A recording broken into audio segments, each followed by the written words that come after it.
Dhibire kidieny mar ariyo mar chenro ni to mokwongo Nyakoram Gajwang' wachako kanyo gi weche manyien odhiambo ma kawuono. Nyinga Lydia Okeo.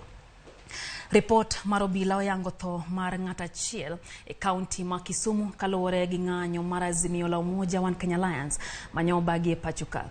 Report nogo bende nyiso ni ji 213 nyomaki boma ma Nairobi nikech rocho kwe e kinde ng'anyogo.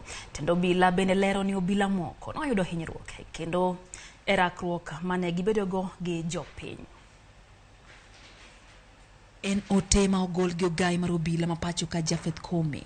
Ote ma seo jong'anyo mag kweth mar Azimio la Umoja One Kenya Alliance kuom kelo tulo kod timbe maundu e ng'anyo manobagi moko kuom bombe ma pachoka chieng' wuok tich. Ng'anyo bende obila wacho ni nobagi tok chik. E kaunti ma Nairobi, ji 213 nondhi gi obila e kinde ng'anyono. Obila 25 noyudo hinyruok e kinde mane girakore gi kweth mane ng'anye apeyni mopogore opogore e boma ma Nairobi. Kanyamburka 10 mag obila bende nokethi gi jong'anyogo. Ripodno bende onyiso ni e kaunti ma Kisumu, ji 25 nomaki e kinde ng'anyono. Ng'at achiel nowito ngimane ka obila 7 noyudo hinyruok.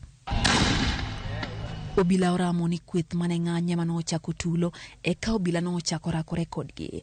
Ripodno bende wacho ni tulono ema nomiyo obila odino moko kuom apeyni gino manorocho chenro mapile pile mag bombego. Obila bende oseo kethruok mar mwandu manotimore e kinde mag ng'anyono.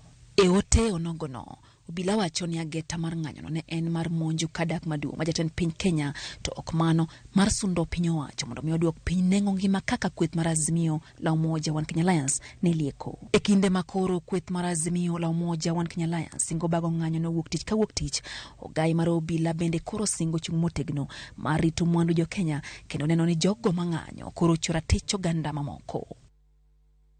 Kwa dhi mbele Nyakoram Gajwang'